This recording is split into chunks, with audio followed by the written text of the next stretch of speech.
Welcome into the Ochsner Andrew Sports Medicine Podcast Institute podcast studio. Ochsner Andrew Sports Medicine Institute podcast studio. There we go. We got that one right. We're going to get this whole show right because that's what we do here. And if we don't, we'll stick around until we do. But anyways, welcome back to another episode of NewOrleans.Football presented by PJ's Coffee. We're coming to you from our studio right next door to my guy, Matt Bowers, state-of-the-art Ford dealership. Make sure you go check him out. If you need to make that grand gesture, he has dealerships all over the region, all different types of cars.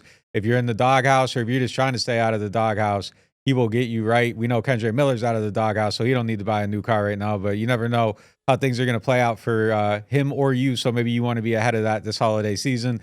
We got a great show for you guys today. We're going to talk about the future of some positions, what it looks like at cornerback. We're going to dive into this Giants matchup, what you need to know, what you don't need to know, and so much more on this episode right after this quick word from our sponsors. Ochsner Hospital for Orthopedics and Sports Medicine on Clearview Parkway is celebrating 5 years of exceptional achievements. The hospital's integrated team has successfully performed over 20,000 surgeries using the latest in cutting-edge technology. With nationally recognized services and impactful partnerships, they continue to lead the advancement of orthopedic and sports medicine care in our region.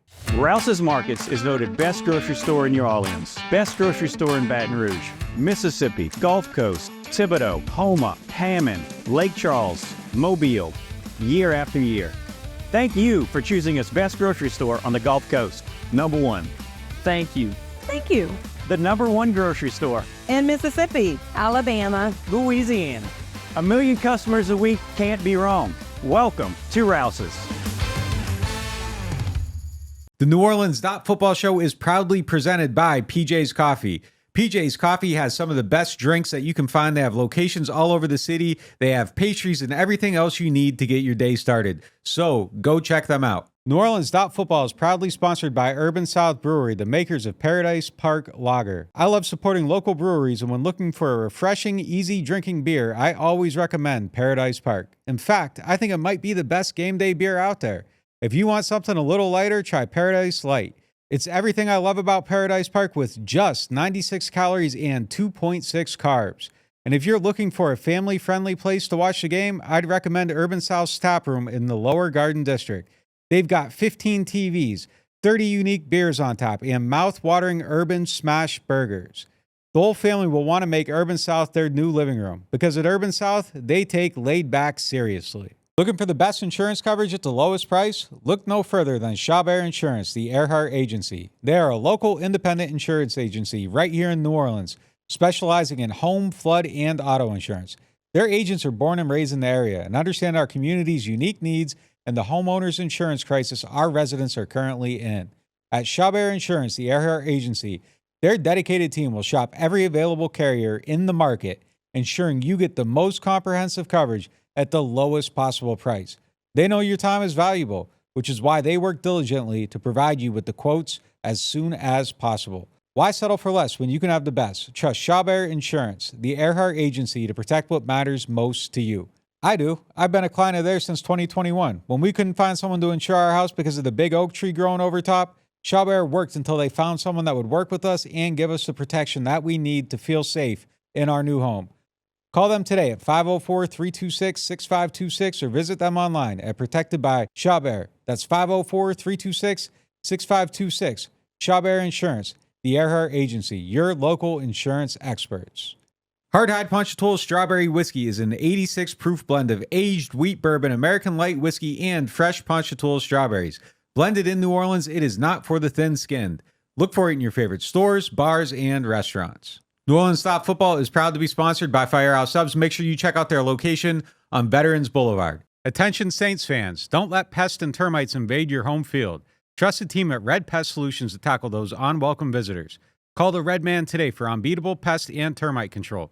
Score peace with no pest. Visit redpest.com, REDDPEST.com. All right, let's get into the show.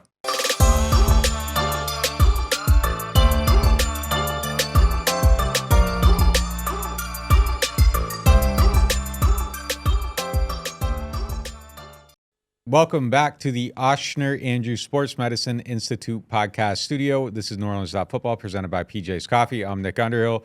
He's Mike Triplett. That's Brandon Thomas. Brandon, what we got today? We got our first segment presented by Urban South, talking about the young guns in the secondary. Alontae Taylor and Kool-Aid McKinstry, can they cement themselves as the future cornerback 1 and 2 long term? I'm still unconvinced after the Rams game. I did think that was going to be their biggest test of the remaining season. I mean, Puka Nacua, Cooper Kupp, and we kept saying Demarcus Robinson as well, and he's the one who got them most in that game. It was such a weird game. I felt like Stafford was really off, and he just didn't need to throw the ball because they were running for 7 yards a pop every time. But I felt like if he needed to, if the Rams got down by 14, if this turned into a shootout, I felt like he could have gotten to Taylor and McKinstry. He only completed 14 passes in the whole game. Yeah. So I don't know if that means they were doing a great job of locking down two of the best receivers in the league, or if they just didn't get tested a lot. So jury is still out for me. I like these guys a lot. I think they are part of, I mean, if we're going to make a list of 10 guys we feel best about on the Saints next year, Alontae Taylor and Kool-Aid McKinstry are on my list. But are they cornerback 1 and cornerback 2? Should they be 2 and 3? Should they bring back someone like Paulson Adebo or somebody who only costs a little money to make sure they have a veteran in the mix? I don't know if they've got cornerback 1 and cornerback 2, but I'm willing to watch, and we've got the graphic on the screen. We got Malik Neighbors this week, Terry McLaurin next week. I'm willing to Mike Evans. Can they pick up the mantle from Marshawn Lattimore and shut down Mike Evans in Week 18? I'm hoping to see it. That would be the best development we can see from the Saints over the last month. If you're looking for unimpeachable evidence in that last game, I don't think you got it. Yeah. Like, it wasn't quite there. They did some things that I thought were pretty good. If you look at the stats overall, they aren't terrible, as you said. I think there were other factors tied into that, but Kool-Aid had a break that allowed a long reception, and that's kind of not what you want to see. That's kind of happened to everybody, and it seems to happen to everybody in the league. It seems like that's kind of how the league's going right now. It's like run. Okay, we're going to hit you with the bomb, and everybody's kind of getting beat deep. But if you're looking for unimpeachable evidence, that's a reason to say, well, maybe not, and to keep looking maybe.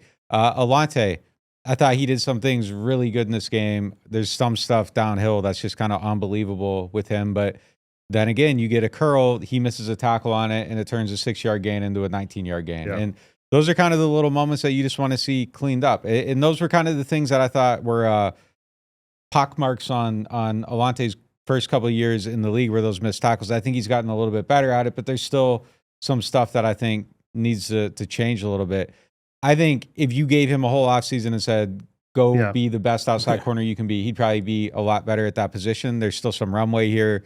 I think we'll see continued improvement from him, but I think within the context of this conversation, I think it's fair to point out that, you know, he's kind of in a weird spot. And last year, he was kind of in a weird spot coming in, and then he ends up in the slot, and he prepared for the outside. This year, he prepares for the slot, and I thought he came back and was looking great there. Like he was somebody I was really excited about in that position. I think if you gave him the opportunity to say, okay, I'm an outside corner, this is it. I think the play probably is a little better, a little more consistent. The degree of difficulty here, I think, it's been tough just the way his career's played out. But on impeachable evidence, I agree with you completely. I don't think that we have seen it yet to where you're like, no, they don't need a corner. Like right now, if there's a corner sitting there at 10 and he's the best guy, I think you're like, I'm going to take him. Like I can use him.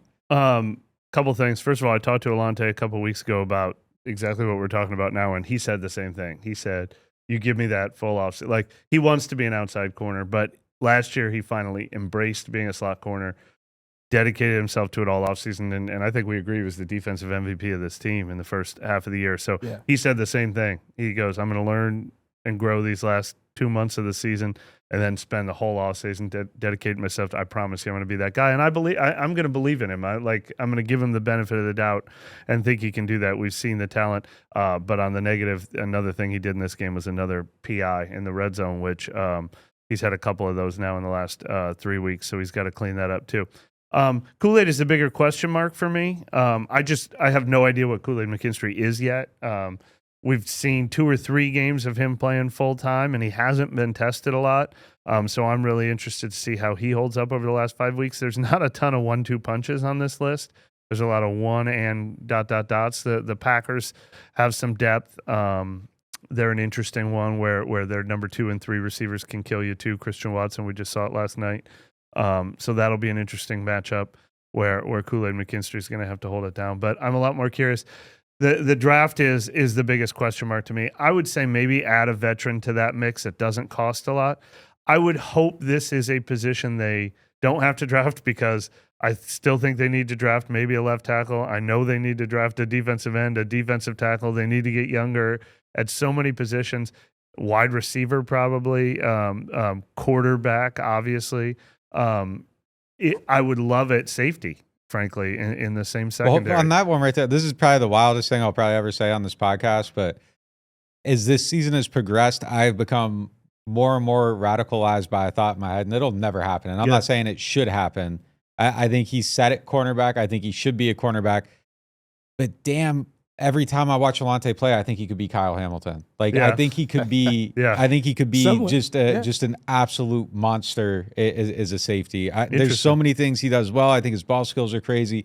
His downhill stuff's crazy. His blitzing is crazy. Yeah, I think he could be Kyle Hamilton, and he probably. I don't know. Like, I hold Kyle Hamilton in like the highest regard of like all football players, but I think he could be that type of player. But I don't think he should be. I think you should leave him at corner. There's more value at corner. I think he's going to be a really great corner. But he just is such a great multifaceted weapon. It just seems like just put him on the field and be like, go do stuff. Like, and I think he'd be able to do a whole lot of stuff. Well, you could put him back in the slot, and it wouldn't be a negative. Like, if you did draft a cornerback who's just an absolute stud and Kool-Aid pans out, and those guys are on the outside, Alontae Taylor can be an effective, very useful guy at this team at multiple positions. So you don't cross it off the list. You don't cross cornerback off the list, no matter how well they do. But it's probably the one position you could make a case for receiver with Chris Olave and Rashid Shaheed. We know they need to add to that, but it's one position where they have any sort of young nucleus whatsoever. And I want to say that, like, I'm not saying that with any disrespect intended. I'm not talking about like, okay, Devin McCourty isn't a good enough corner, so let's move him to safety. I think Alontae can be a great corner. Like, I'm saying that in the esteem of like, I think this dude is an amazing football player, and like that could unlock him there. I'm not saying it as if you should draft a corner and replace him and move him, or he should be moved out for somebody else. Like, it's just, I think he has an amazing set of skills, and it's just would be, there's just a thought. It's more like in my head, it's like this would be fun to watch. Like, it would be fun to find out. But I think he should play corner. I think he's going to be a great outside corner. I've done the breakdowns of like his man versus zone coverage last year. Like, none of that has changed. And I do think given an offseason, he'll come back, and I think we'd see the same exact progress that we saw before. So, like, people could take that. I mean that with zero disrespect intended. Like, I mean it in the highest regard, because I think Kyle Hamilton's like the best football player in the league, and I think Alontae could be like from that mold. And even right now, he has 4.5 sacks. So his ability to just do so many things is there. And I think that's really the thing with Alontae. You both all made that point already, that he's a tree that bears fruit that hasn't been in the same soil long enough. Over the summer, you're going to be a great slot. All right, let's embrace this. Then it's like, now you got to move back outside. All right, let's uproot it and then put it in another set of soil. So I think if he gets a chance to really just let his roots get down there and really hone in and get deep, that he'll be able to turn it around. Brandon's on your analogy turf there. Did you come up with that last night, this morning? That was beautiful, man. I was right there, man. I was right there. But like you said, with Kool-Aid, untested. You know what I mean? Untested. He got tested earlier this season on one pass with Dak to CeeDee Lamb, was able to break that up. But you look in L.A., Ladd McConkey tearing him up. You got Joshua Palmer tearing him up. You know what I mean? So ebbs and flows. Now, like Joe Woods said yesterday, they thought that this game against L.A. with Puka Nacua, with Cooper Kupp, was going to be the ultimate test, kind of to see where they're at. And well, this is a good one for him. Throw it to him. The Hard Knocks offseason thing, their GM, he made like kind of like a slick comment about like how he didn't like Kool-Aid. So Kool-Aid can go show him this week. That's a really good point. Yeah, go show him. That's the greatest kind of fuel, man. And look, I mean, right now, if that Giants front office don't like you, that means that you're probably a pretty good player. So yeah, because they shipping them out if they got them. They made all the wrong decisions. So except taking Neighbors. Neighbors was a good decision. Oh yeah, Neighbors. That one was hard to mess up, though. Hard to mess up. Yeah. Because he comes with his own stuff. It's not like, we got to build him into this. Yeah. He comes with it already. It's built in. He's from Louisiana. And look, we've got Alabama versus LSU in that matchup, too. So. Yeah. Plenty of reason to get up. Oh, yeah, for sure. Now it's time for our next segment presented by Shawberry Insurance, the AR agency. How did the Saints' run defense get this bad? This offseason, we thought, man, defensive line, just the rushing as a whole was going to be one of the high points of the season, but hasn't turned out that way. We thought it was going to be the low point of the season. Then they looked okay in camp, and we were like, they might be okay. That's what high point's definitely overstating that. Like, I don't think anyone I was did saying think that, too. Chase Young was going to be a high point. I will admit that. That's where I'm going off of in my head in the offseason with Chase Young just coming in. And No, we thought it wasn't a concern by the end of camp, but then in hindsight, their offensive line was probably worse than we thought. Defensive line, No, their offensive line was probably worse than we thought. And making it D look line easy. Yeah. So they were both worse than we thought. So but no, I mean, their run defense was bad last year, and I don't think they made moves to get it better. I think that's how it got bad, and I think I think Demario Davis is another year older. I think Pete Werner's playing better than he did a year ago, but you had injuries there. I don't know that Willie Gay's come in and made like this dynamic impact that was kind of hoped for from him, and I think that it's just kind of continued to deteriorate over time. There isn't a lot to hang your hat on with this defense right now. I mean, it's really kind of I think that they stick and they keep playing okay and they maintain a decent level because they got smart players, and I think there's kind of a standard that's been set there. But overall, like it's deteriorated more and more and more. And as you look at it and you say, this is what we're building around, it's not really there. There really isn't that piece there that you're building around at this point. So, yeah, I think it's just kind of it's just continue to wear down more and more over time. Yeah, I mean, I guess we shouldn't be surprised. It's the third straight year where they've been in the bottom 10 in the NFL or the bottom 12 in the NFL in run defense. But last year they were giving up 120 yards a game. Now they're giving up 136. I thought it would maybe improve from last year just because how could it get this much worse? And now it's like, I mean, teams should just run on them every down. They haven't proven they could stop it. It's especially deteriorated as the season's gone on. They couldn't stop Denver. They couldn't stop Tampa Bay. They certainly couldn't stop the Rams. They're just getting gashed, and the guys are in the secondary before they even get touched. They're just knifing through the defensive line. You're right. Demario Davis is a year older. Cam Jordan is obviously a year older after he got a year older last year. Those used to be two elite run defenders. When they're not elite, everyone else is either just okay or a liability. I mean, Brian Brzez's doing some nice things, but being a run defender is not his strength. I think Shepard and Saunders, the veteran defensive tackles, I think they need probably to see more from them to keep paying them just like the $4 or $5 million they're making. I mean, obviously Chase Young and Carl Granderson aren't elite run defenders, so the guys just aren't there in the front seven. And it used to be the strength of this team. Yeah. It used to be Dennis Allen's hallmark. It used to be the strength of the defense. It used to be Ryan Nielsen's hallmark. It was a big reason why this team was elite from 2017 to 2020. And, I mean, it might be the biggest downfall in this team because injuries have had nothing to do with it except for Pete Werner. I mean, they've had their entire defensive line healthy this entire year. And they're just not good enough against the run, and it's killing them this year. Yeah, especially because the league it's all run now. So it's trending back to run. Like every team that's making the playoffs is like I saw something the other day, like just where they rank in terms of rushing attempts and yardage and all that stuff. Like there's a correlation that the game has changed, and their defense isn't equipped to handle it right now. The other thing too. I think if you dropped a fast player in the middle of this defense, you'd be like, oh my God. Like they would pop. Like, remember when they put Ellerby on the defense and he was hurt all the time, but every time he played, it was like you put a fast player on a slow defense and it was like, oh my God. And like he wasn't even good, but it was just like dropping him on that group. Like they just could not move. And he was the guy who was like, wow, he can make a play on the sideline. Like I don't know that they're getting a lot of that range on their defense right now. And I think if you had a player like that could kind of be a missile out there, it would make a significant difference, not just in the run defense, but also like in just running down people on explosives. Like that last 30 yards, like probably isn't a gimme, but now it's kind of like there's just a lot of explosives where guys are getting outrun to the end zone. And I think it's it's clearly a problem. They need to get more dynamic and more range on their defense. Willie Gay obviously hasn't stepped up and been a huge impact player. Does he count for being a fast player on this defense, or is he not even necessarily standing out in that regard to you? He's not making plays, yeah, right? I'm about to say, So he you hasn't can't done stand out if you ain't playing. Yeah, And if he was better than these guys, I would assume Yeah. he'd be out there. So, But I'm saying, could he bring that speed element that you're talking about? Should they be trying to use him more, or is it just? no, I don't think he's the answer. Yeah, Yeah. feels like sometimes he overruns things too when we've seen him out there at times. But yeah, I don't know what the answer is, but The answer is to go It's get gotta a be new play. revamped. I mean, they got to get some. It's gotta be revamped. They got to get some Fresh blood up new there. fast players. Yeah. Yeah. Yep. Nick, you talk about the running back renaissance. Kind of what pieces that are already on this defense can help in just kind of evolving into that going into the seasons forward?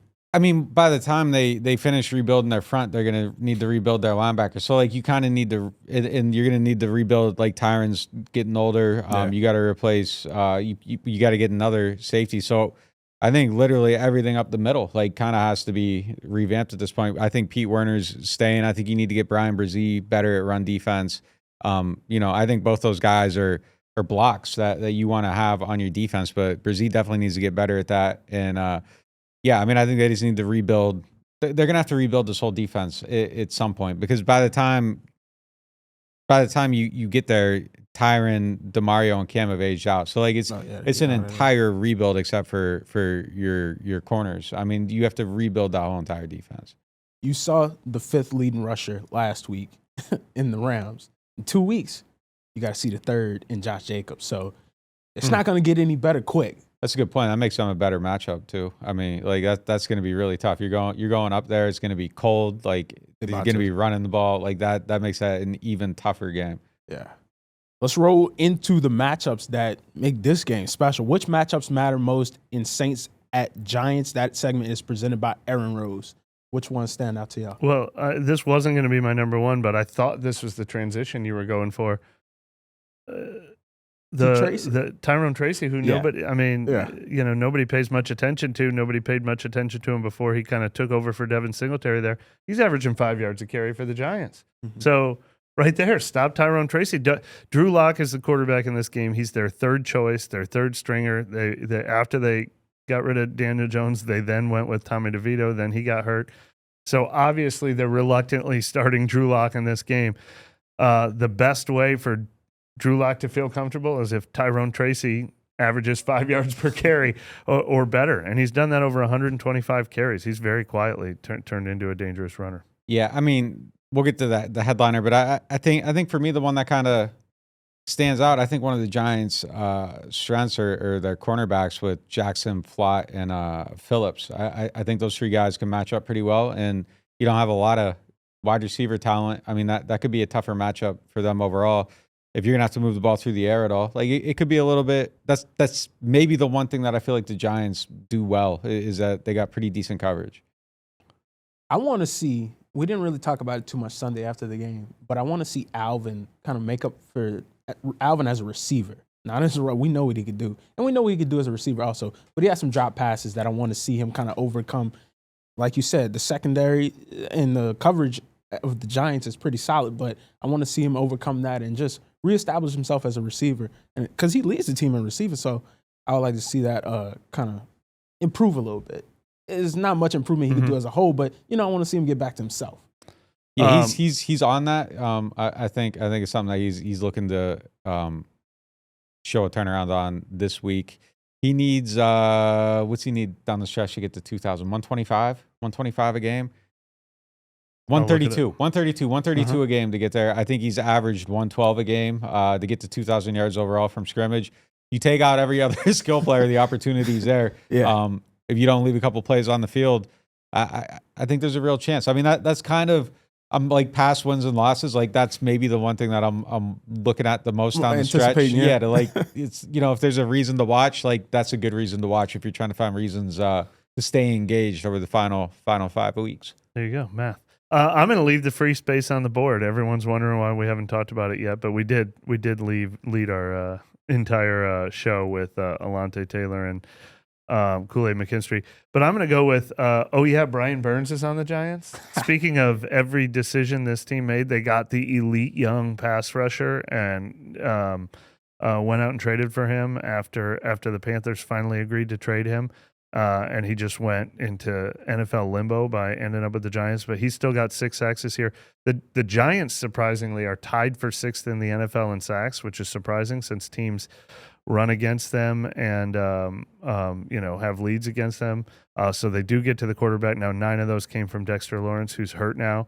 But both Brian Burns and Ojulari have 6 sacks each.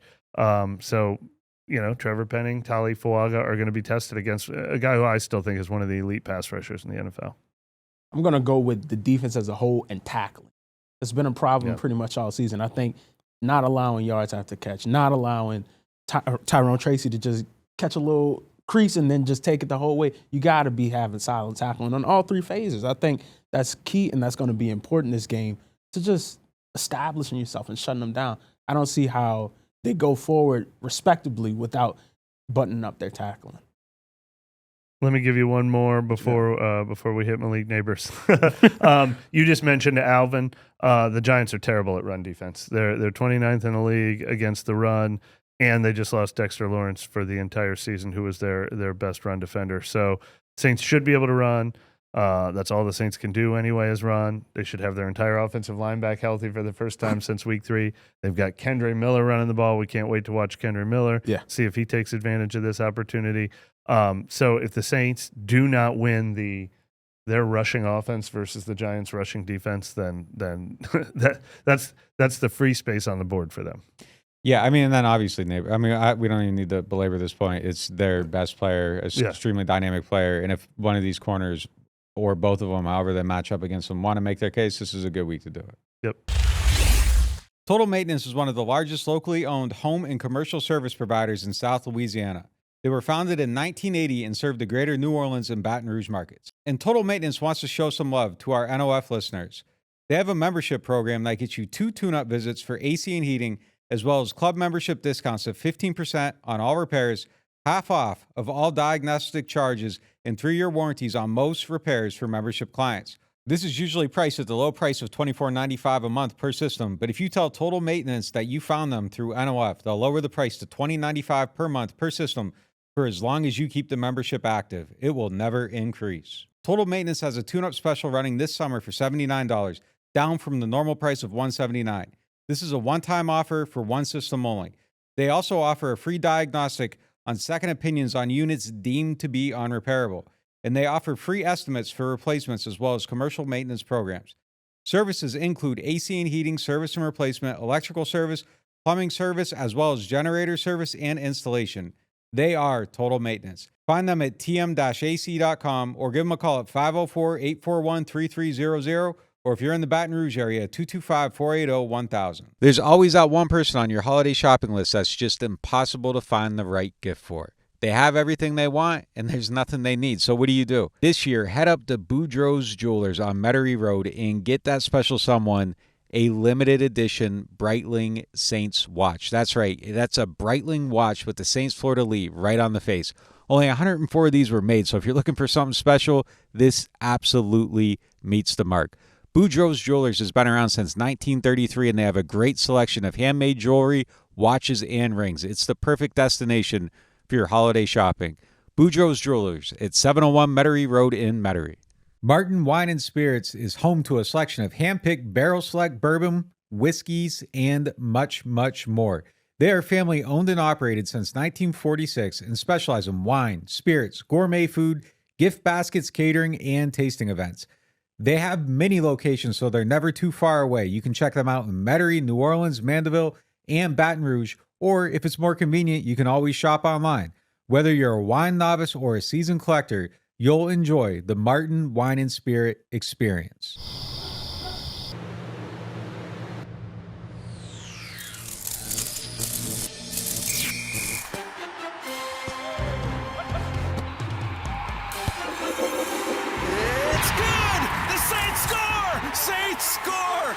Score big with Saints Score. Win up to $100,000. Enter the second chance drawings for cool Saints prize packages. Play Saints Score scratch-offs from the lottery. Hey everyone, with the holidays creeping up faster than your aunt's fruitcake recipe, I've got something way better to share with you. If you want to look sharp for all those festive gatherings and maybe finally win that Best Groomed at the Family Dinner Award, check out the latest masterpiece from Manscaped, the Chairman Pro Electric Foil Shaver. Trust me, it's like Rudolph for your face, guiding you to a smooth, irritation-free shave. Head over to manscaped.com and join the over 11 million men worldwide who trust Manscaped by using code NewOrleans for 20% off and free shipping. There's nothing quite like the feeling of stepping into your dream home. At Jefferson Financial Federal Credit Union, we can help make that dream a reality with a team dedicated to you. When you partner with Jefferson Financial, you do so for the life of the loan. Having a single point of contact when questions arise is invaluable. Our experts are here to guide you every step of the way. There's no better time to invest in your future. Apply online at jeffersonfinancial.org. Federally insured by NCUA, Equal Housing Lender. Whether you are a local New Orleanian or a fan in town for the game, get your pre- and post-game fired up at Aaron Rose. Local chaos and local love for the black and gold. Wake up and live with daily drink specials, mimosas, screwdrivers, Bloody Marys, and hot or frozen Irish coffees, all just $3 or $4 between 10 a.m. to 2 p.m. Aaron Rose, half a block from Bourbon Street in the French Quarter, 811 Conti Street. Welcome to the Queen Casino, where entertainment meets unparalleled customer service. From our days on the water to our new land experience overlooking the Mississippi River, our dedicated staff is here to ensure your visit is nothing short of exceptional. Whether you are coming or going, our well-lit parking lot and security team provide guests with red carpet treatment. Our security team keeps watch so you can focus on fun and fortune. From table to table, our attentive staff is here to serve up the ultimate experience. Join us at the Queen Casino. Your royal adventure awaits. Welcome into the Oshner Andrews Sports Medicine Institute podcast studio here on Veterans Memorial Boulevard. It is now time for our next segment presented by the Louisiana Lottery. Mike, you talked about him last segment. Yep. Big question mark in the room, Kendre Miller. Could Kendre Miller play big enough to be relevant this game and moving forward? Yeah. Can he play big enough this game to be relevant and moving forward? Absolutely. Like fantasy relevant, I wouldn't play him this week, but if he has a great game this week, I would have him in there. I mean, I think he's going to have every opportunity. Taysom's out. The plays are going to be there on the board. People got to move the ball. He's out of Rizzy's doghouse, so or he's out of DA's doghouse. Rizzy doesn't have him in the doghouse. I do think that kind of probably played a part in some of the touches. I never got the sense that Kubiak was super in love either, though, just because he missed all them practices, and he would reference like how people practice is how they play. You got to see him in practice, put him in the game. But they've reached a point where you don't really have a choice. Your other running backs aren't doing anything. He's outside of Alvin, Mims and Jamal aren't doing anything. No. He's clearly one of the most talented players on the team. You have to try to win games. Your job's on the line. You're trying to make a case.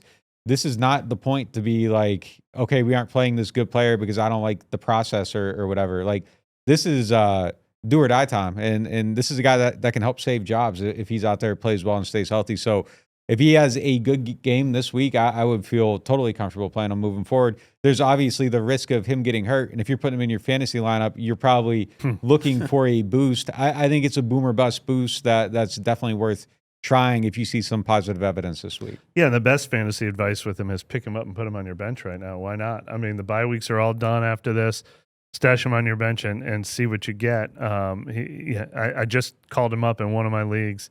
That's a fairly competitive, like 12-team league with flexes and everything. He's 4% rostered. So if your league is super deep, he could be like a hidden gem out there that all of a sudden people are wondering. You know, he's the kind of guy who could get 8 carries in a game and have 100 yards. Yeah. I mean, every time he has got an opportunity, he's flashed. That's what he does. Now, there's health, and then, pass protection, trust, all those things is how he stays on the field long enough to get enough touches and carries. Nick loved the way he was catching the ball and thought he was going to be really involved in the passing game early last year. That's something that could still be true of him. So he absolutely could have, especially with Taysom Hill out, they need it. They need a second element to their offense in the run game. I wouldn't be surprised at all if he's a big surprise down the stretch. The part Nick mentioned, though, is, it very famously became that he was in Dennis Allen's doghouse because of the way Dennis Allen talked about him in training camp. But we saw it a week into OTAs. We were like, why is Kendre Miller running like third on this offense behind Jordan Mims, or fourth? He was behind, well, Alvin wasn't there, but he was behind Alvin, Jamal Williams, Jordan Mims. And I think you had reported like they weren't super happy with what they were seeing in OTAs and stuff like that. So there were elements even before he got hurt in training camp that this team was a little down on. I would imagine the entire offensive coaching staff had some opinions in that it wasn't just a one man was out to get Kendre Miller. So he probably has a lot to prove to a lot of people. How many carries has Kendre Miller had this year? It's not double digits. 9. I would say on those 9 carries, that's enough evidence for me to believe that the offensive coaching staff, if they had made that decision to put him behind Jordan Mims, was grossly wrong. Yeah. So, I mean, their opinion on that doesn't carry much weight with me based on the evidence. Like, those 9 carries, and like there were a few that came back plus those. Like, that's enough for me to say, okay, you guys made a bad decision. Like, I'm sorry, but I disagree with it. Hey, at this point, this gentleman, he's got to stay healthy. Though. Yeah, the top dog catcher is gone, but he has time, opportunity. Yep. All he has to do is stay healthy and show what he could do, and you're good. Yeah, I think that's going to be huge for him too. I mean, it's one thing to hear a coach say a guy has a clean slate, but that's Rizzy's MO. I mean, I made the comparison earlier to Cam Jordan, very different situation, obviously, but Cam Jordan was down to playing 10 snaps a game, and Rizzy said, all right, new leadership, new thing. Alvin Kamara, he's like, I'm in charge now. You're a captain now. Like Darren Rizzi has breathed new life into veteran players. This is absolutely going to give Miller some encouragement. My thing with Kendre is I don't really have an issue with, like, if a coach calls a guy out in public, you see it happen all the time. And if you like the coach, it's great, and he's holding him accountable or whatever. Yeah. So I don't necessarily, people do that all the time. Like Tyron even had it. He said Bruce Arians used to do this all the time. Like, all right, cool. The problem that I have with it, and I've since heard this, is that like there weren't conversations happening with the player to let him know. And there's just stuff happening at the podium, and obviously like this IR thing was another one. Like he just gets like this is the path, this is how it's happening, and I don't necessarily disagree with injury prone player. We're gonna put him on IR. We don't know what's gonna happen. Like possibly there isn't, there's something missing there, but it doesn't sound like there was a conversation about that to go along with that decision. So yeah, I think kind of giving him a fresh start is something that could be healing. But the major problem here though is that his body has not complied with his want to play football, and that has to. I mean, it doesn't matter perception, anything, that has to line up. Yeah, it definitely has to line up, and it's just the mental thing too. Also with that, having your body fail on you a couple times, going into the doghouse on a public stage where everybody can see it, and just having to still adjust to becoming an adult. Like you're just getting out of college, getting into the real world. So there's a lot of moving pieces, but this is the time now for him to throw all of that away, say, hey, that's the past, kick it to the curb, and move forward. Speaking of move forward, let's move forward with our Martin Wine and Spirit questions of the day. Martin's is home to a wide selection of handpicked barrel select bourbon, whiskeys, and more. Martin's so much more than just wine. Today's first question is, do you foresee Jeff Ireland sticking around next season, or is bringing Dave Ziegler and Muller into the fold a sign that Loomis is bracing for an exit? There's two things here. I mean, like, it goes to Ireland and then veers to Mickey. Jeff's going to handle this draft cycle no matter what. Like, you don't make a change after the season on your scouting staff. When that stuff happens, it's usually post draft, unless you're firing someone, and they aren't firing Jeff Ireland. We saw a change here. Obviously, he came in and they let Rick Rieprich go, but that was because they were like, oh well, like we want Jeff to handle this.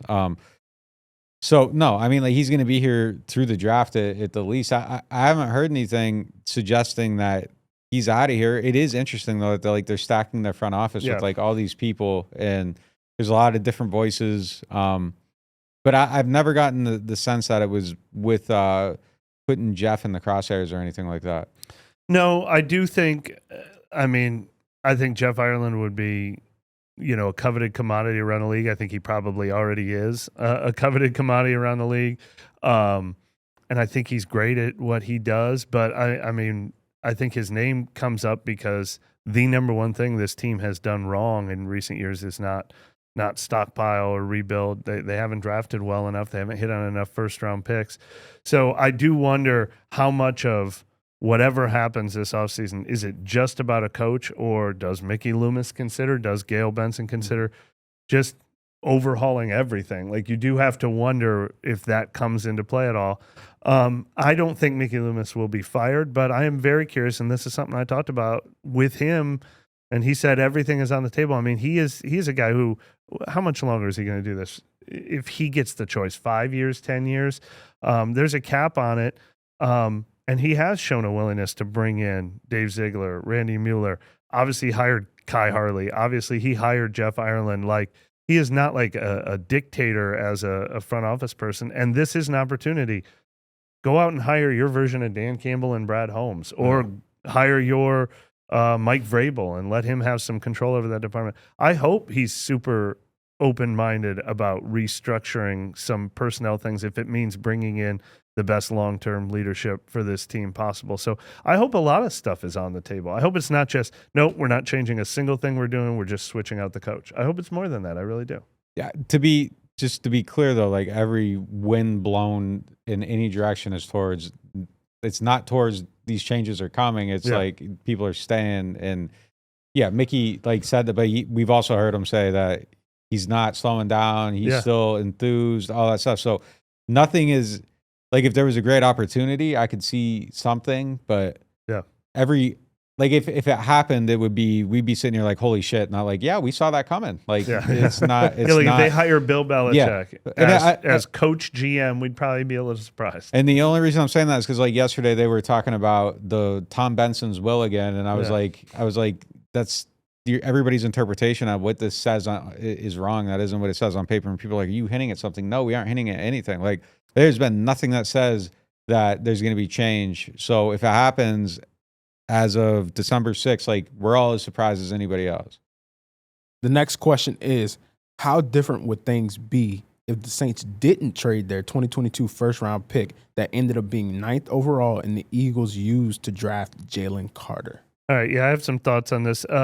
That trade was one of the biggest thorns in the Saints' side. I mean, that trade really, really hurt this team for a couple reasons. One, they missed on Trevor Penning. Obviously, him playing better this year makes it possible that maybe ultimately we look back on that pick and it wasn't horrible. Maybe there's an Andrus Peat like, finality to this. Pause. Like, the Andrus Peat pick was terrible too. He just managed to have a salvageable second. That's half what of I'm the career. saying. Like, but the value of the pick pick is terrible. Yeah. Maybe we go back and look at that. But missing on Trevor Penning was huge. And the other thing was they paid way too much for the two picks. They ended up, instead of a 2022 first rounder and a 2023 first rounder, they got 22 first rounders. And they gave up a third, a seventh, and a future second to do that. And they got a sixth in return. So basically they gave up an extra third and an extra second to do that. That's what I hate about this trade, is that they just used too many picks to do it. I cannot, however, do the Jalen Carter revision thing. Like, I can't say if they were picking in 2023, they would have got the best draft pick from that class. But when they picked in 2022, they busted with Trevor Penning. I'm going to assume they missed with a Trevor Penning type. Like, either way, they got Olave and Penning with those two picks. Mm-hmm. I'm not going to pretend they would have got Olave and Jalen Carter. And frankly, if they didn't make any trades, they would have stayed at 18. They probably would have taken Penning. So it probably would have been Penning and Jalen Carter. They probably wouldn't have had Olave. So, like, it's nice to say they blew it by trading away Jalen Carter. We don't know. I mean, they missed on Penning. We can't say they would have gotten Jalen Carter.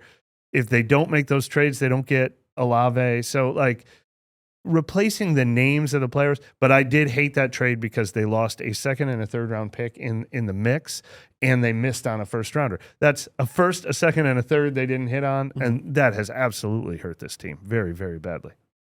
My biggest issue with that trade is that they traded up, and it was just like, well, we're going to get the pick. It wasn't for a player. They just traded up for a pick. Like, what if, I don't know, it's just like, well, we're okay with all these different guys. my analysis of that trade at the time was really dumb because like I assumed that they would still be a playoff type team, and then when that pick ended up being 9th, like it was like, oh my god, like the next year, like we didn't realize how bad things could get. We thought they traded away like a 25th pick in the next year's draft, not the 9th pick. And it was kind of like, well, like what if it's a top 10 pick? It's like it's not going to be a top 10 pick, and it's like, well, it was a top 10 pick. Oh, buddy, do I have news for you? It is tough though, man. Like Jalen Carter did go there, and then in 23 that was like the biggest need on their team, and it still remains the biggest need on their team. It's hard not to look at it that way. Like you still have that hole. They took a DT later in that draft because they needed one. They signed to that offseason. There's a good chance they would have picked Jalen Carter. Like there really is, because they signed Saunders and Shepard and drafted Brzee. Like that specific position needed a total overhaul. I don't think they're going to like Darnell Wright, like especially if you are taking the Penning pick. It's definitely possible. Jalen Carter's just so hard to peg because the only reason he went 9th is because so many teams balked on character concerns. We don't know if the Saints would have balked on character concerns or not. But even if you give them Jalen Carter, you have to take Chris Olave away. You can't take Penning away and give them Carter. Yeah. If they don't make the trade, they pick Penning and then they pick Jalen Carter. So I'd rather have Jalen Carter than Chris Olave right now, probably. Yeah. But that's more of a close comparison. No, you can't just say they get Olave and Jalen. No, Carter. I'm not against you're not, but I think there's a good chance. I think there's a good chance you take them there. I really do, because it was just such it was their primary objective that offseason. It just looks so bad. It just looks so bad in hindsight. It really does. It really does. And I wish I had seen it more in the moment. Like it was like, well, like they're moving up, and like they're gonna be like, what's the worst they're gonna pick next year? Like 17th. Well, that would have been Christian Gonzalez. Like that would have been a good pick too. So yeah, I don't know. It was just a bad draft. A bad move. It was a bad move. If Penning hit though, like it was a bad trade no matter what, because they just massively overpaid for the trade. But if like missing on Penning is the main reason that we continue to look back on it. If they somehow hit on both picks, if they drafted Christian Gonzalez and Chris Olave, then people would be like, hey, that was a good trade for them. Like, no doubt. Missing on the player is the worst part of the whole equation. Missing on a potential Hall of Fame talent a year later, you're revamping that specific position. Like it's just it's hard. It's hard to separate the two, man. Like I don't know what they would have done. It would be tough to get a real answer now, even asking, because no one's going to be like, no, we wouldn't have drafted Jalen Carter. So that'll do it for this edition of NewOrleans.Football. Make sure you subscribe. Make sure you're locked in, because we're going to have continued Saints coverage throughout the rest of the season, going into the offseason with the coaching search, the draft, the whole nine. So be sure that you're locked in. Overtime is next. Catch you next time.